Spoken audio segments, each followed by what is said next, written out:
everybody. Good morning. Welcome to the Morning Devo with Bo. Hope you guys are doing good today. It is July 21st. Whoa. Kind of amazing how everything just keeps moving, don't it? The year already half up. Wow. Hey, Paula. Hope you're doing good. Glad you enjoyed the tunes, man. That was some cool stuff that we had on. Some breakbeat kind of stuff, but stuff I remember. If you look in the background too of my office here, I'm kind of trying to shrivel up here, but you'll see that I have records there, and I have turntables, two turntables, and a mixer there behind me, because I still to this day spin vinyl. I know that sounds old-fashioned, but yeah, I know, pretty trippy, huh?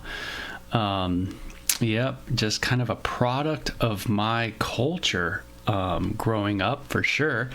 And just as pets are products of their environment, so people are too, right? And certainly was influenced by my culture and all the music that was a part of my culture. So, anyway, welcome. I'm Bo Willett. You can always check out the archives of the devotions at my YouTube channel, Bo Willett. Today we get an answer from one of Job's friends, a guy named Bildad, and he's going to share after Job just shared again. And shared for the second time. After the first time, guy Eliphaz, shared, and then Job answers Eli, kind of rebukes his friend for saying what he said. Says, man, dude, how do you know what's going on with me? Like, how come you critiqued me like that? I mean, why did you do that? It's really cool. We get to see a lot of kind of inner circle behavior amongst buddies, friends, and maybe learn from them too. I think it's a great book. It's one of those books that you see a lot of true human behavior in, things that are very common to all of us. You also, in this book, we've already seen that there's already this backstory that's super important. No one knows about it. None of the three friends of Job, nor Job, knows the backstory with God and this heavenly council and Satan. They don't know anything about it, but yet this is what we've been told in the first two chapters of the book. And so, as human beings, we don't quite see everything in its right spot. We a lot of times can even build our lives off false premises, and we can go into conversations with false premises, all kinds of things. And that's really interesting, because a lot of times we think that we're doing things, we're being true, we're doing the right thing, everything like that, when maybe it's good that we take a step back and go, man, are we really doing the right thing? Is this really right? Do I really see things right? Do I really got the right picture? And in conversations, that can be very difficult, because a lot of times we get secondhand information. We don't really know what was said. We weren't in that meeting. We don't know. It's like we heard it from this person. We heard it by someone we know, we love, we trust, but we don't really know. So we kind of build emotions based off of what we've heard, but not really what we know, for sure. And that's really interesting. So Job 8, Bildad, the Shuhite, replied, "How long will you say such things?" That's how he starts off with Job. So he says, "Your words are a blustering wind." Oh man, it's like just constant blowing of the wind, right?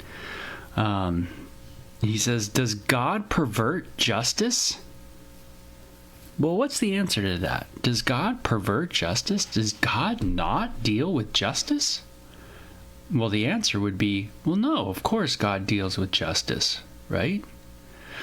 So Bildad's going to give Job some theology lessons, and that's really what you need to do when you go into the hospital and someone's hurting really bad, right? You go in there and you drop the theology bomb on them. You know, don't you know that you're being judged by God? Don't you know that God is a God of justice? And if you just followed God, you wouldn't be in this predicament. Whoa. Bildad's dropping that one on him. Ooh, interesting, right? Sometimes we think we're doing the right thing by dropping the theology bomb, but really we're not. Again, a book of discernment for sure, meaning it's a real book to think through what we're going to say. Jesus did tell us, hey, you're going to be judged by every, idle word, or it might be in the epistles of Paul. Every idle word we're going to be judged. And I'm pretty sure it was the Lord who said that we're going to be judged by these words that we say, So Bildad, here, his friend is absolutely hurting from all the tragedy that's gone on in his life. And he says, does God pervert justice? Well, of course not. When your children sinned against him, he gave them over to the penalty of their sin. But if you will look to God and plead with the Almighty, if you are pure and upright, even now he will rouse himself on your behalf and restore you to your rightful place. Your beginnings will seem humble, so prosperous will your future be. Wow. That's a bold statement for Bildad, don't you think?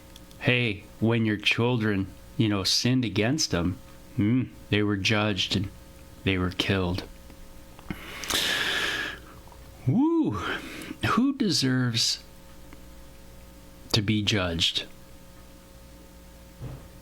Instead of looking outside of yourself for, a minute, this morning, let's just look within. And just within ourselves and go, hey, who deserves, what is my motives?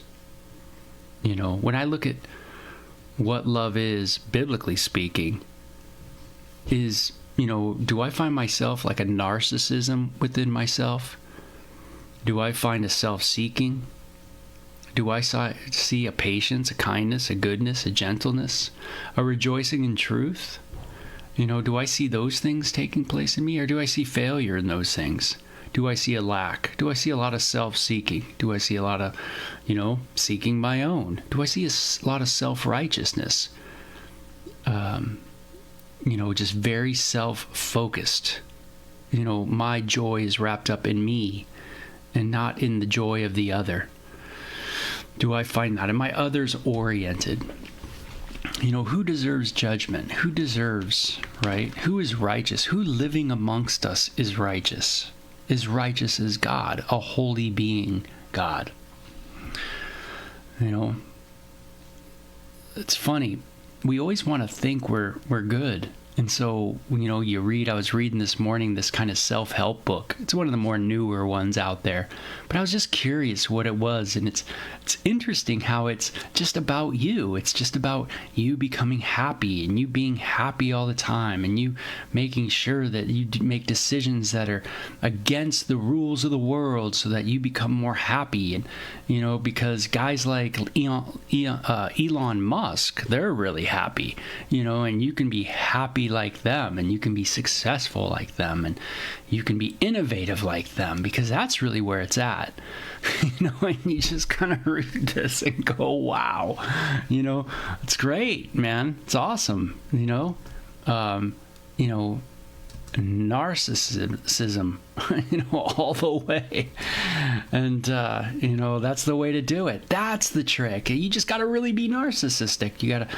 It's interesting, the book in the Bible, in the book of, I think it's 2 Timothy chapter 4, but it says in the last days, there will be perilous times in the latter days. People will be lovers of themselves. Lovers of themselves. That's right. You can get this book and put it with it. Say, yeah, that's what this book's about. Lovers of themselves. It's very interesting. We're all deserving of justice. Bildad could have easily said, hey, Job, you know what? Man, I deserve judgment from the Almighty. I mean, I might think I'm doing great, but am I really that good? Am I really all that? But instead, he sees what's happened to Job, and he's in his mind, he's going, why did this happen to Job? What was it that Job did, or his son's kids did, that warranted this kind of judgment? And this happens in his mind, right? Where we start going, why did this happen?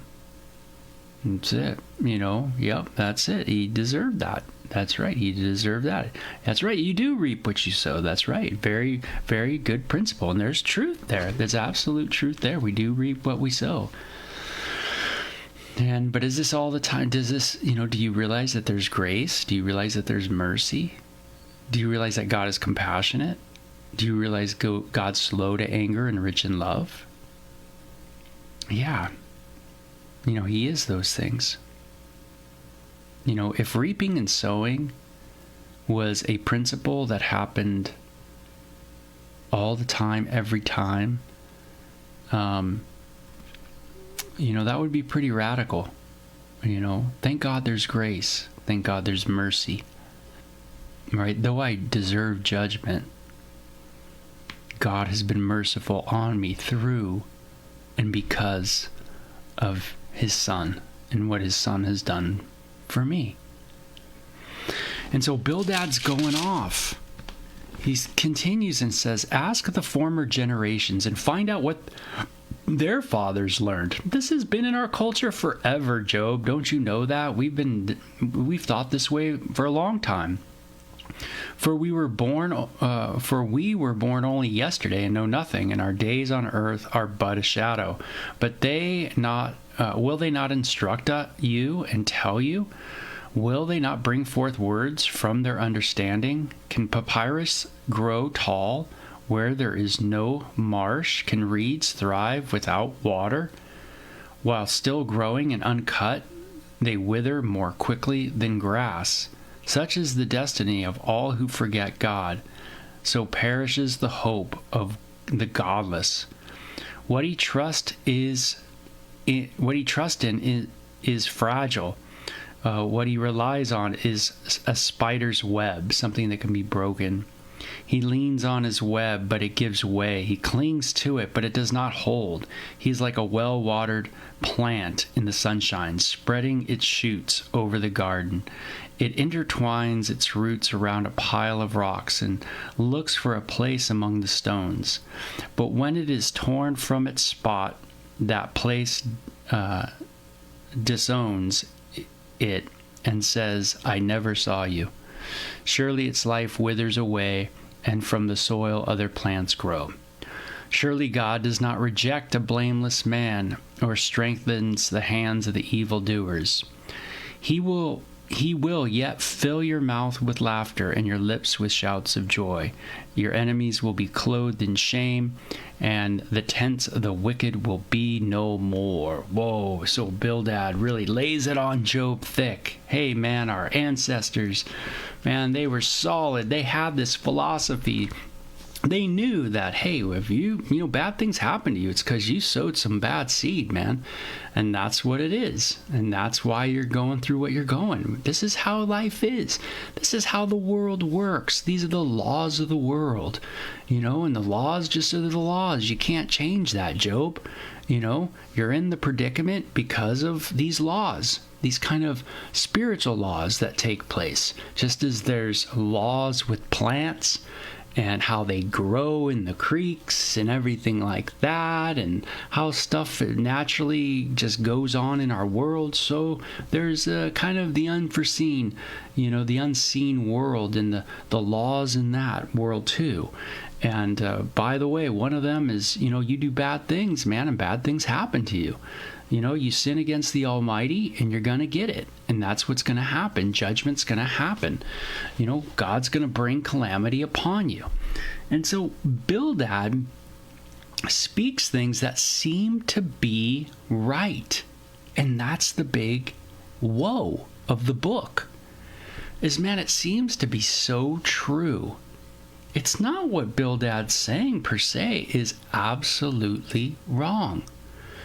There is truth to it. There is, but there's more nuance than what Bildad's relaying to Job. And again, does it really apply to Job? Well, the backstory tells us no, it doesn't apply to Job. Interesting, right?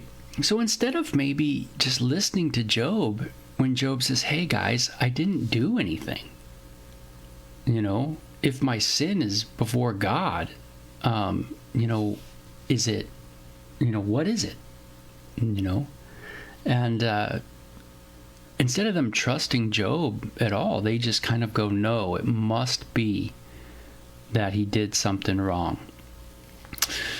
So a lot of assuming, God, help me not assume something to be true when it's not. Help me to find out the facts first.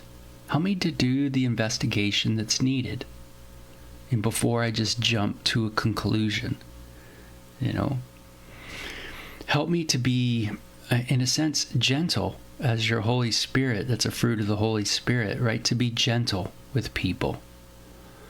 That if people even are wrong and I am going to restore someone, as Galatians 6 tells us in the New Testament, to do so gently. Yeah, to have some gentleness, right? Knowing that I too could stumble as well, right? That, hey, I'm fragile as well. Let's walk some gentleness here. So these things need to be on our mind, to be gentle, to not assuming. To be careful when we're just laying out, some kind of Christian doctrine with someone, without really realizing where they're at. And, God help us that when we meet people that we just have, an idea, we get to know them a little bit, or get to sense where they're at in life. Because you could say something that you could think it's the right biblical thing, but it's really the wrong thing. And, you're not going about it the right way. And that, I know that might seem weird, but sometimes people just, they don't look at the person. They're so wanting just to say what they think is right, so they're not really even caring about the person, and we've all had that happen where we felt like someone didn't care for us. They just, had to say what they had to say. It's almost like that person who, knocks on your door and they want to sell you something. It's like they really don't want to get to know you or anything about your life, or that's not why they're there. They're there to sell you something. And so it's just like they're reading a script, and, no matter, you could try to interrupt, but they're still just continuing on. They just got to get through their sales pitch. And so you almost got to wait for them to get done with it, because that's the most important item in their mind, is saying that sales pitch, not so much knowing who you are or what your life's like or what it's about, or do you really need that item or anything like that. It's not about that. And Bildad is just, he's just going off. He knows these things that have been taught to him from, he says, his ancestors, this kind of spiritual teaching. And so he's just laying out the script to Job. Man, this is what we've been taught. You do something wrong, or, with God, God's going to judge you. God judges the wicked. There's no injustice with God. God's going to deal with things. God's a God of justice. And, that sounds so good. That sounds so right. But Job didn't do anything wrong. And that's the problem, is that they're equating Job's calamities with personal sin. And that's just not the case, right? Yeah. So, again, a great devotion this morning. God, give me patience to be able to get with people and really get to know people, before I just launch into some kind of sales pitch, spiritual sales pitch with them. know where they're at. Ask them what they know, what they've been going through. See before you just, go at it. So these are friends of Job's, and that's even scary too. Reminds me that even when I'm amongst friends, what is the emphasis? Is it really listening to them? Are they listening to Job? Or is it my own thing? Right? Interesting. Yeah, so Paula says, I ask God to help with patience every day, as this isn't my strong suit. Amen. That's great. And that's awesome, Paul, that your son collects vinyl too. Oh, right, man, that's cool. So Paula, thank you for checking out the devotion, and thank you everyone for hanging with me through the book of Job. It's a long book, but it's going to be a fun book for sure. So Vacation Bible School is hitting pretty hard at our church, so we have a lot of people there serving. Look forward to having them back next week for sure in the comment corner. We'll talk at you guys later, okay? Have a great weekend and try to stay somewhat cool, okay? Take care. Bye-bye.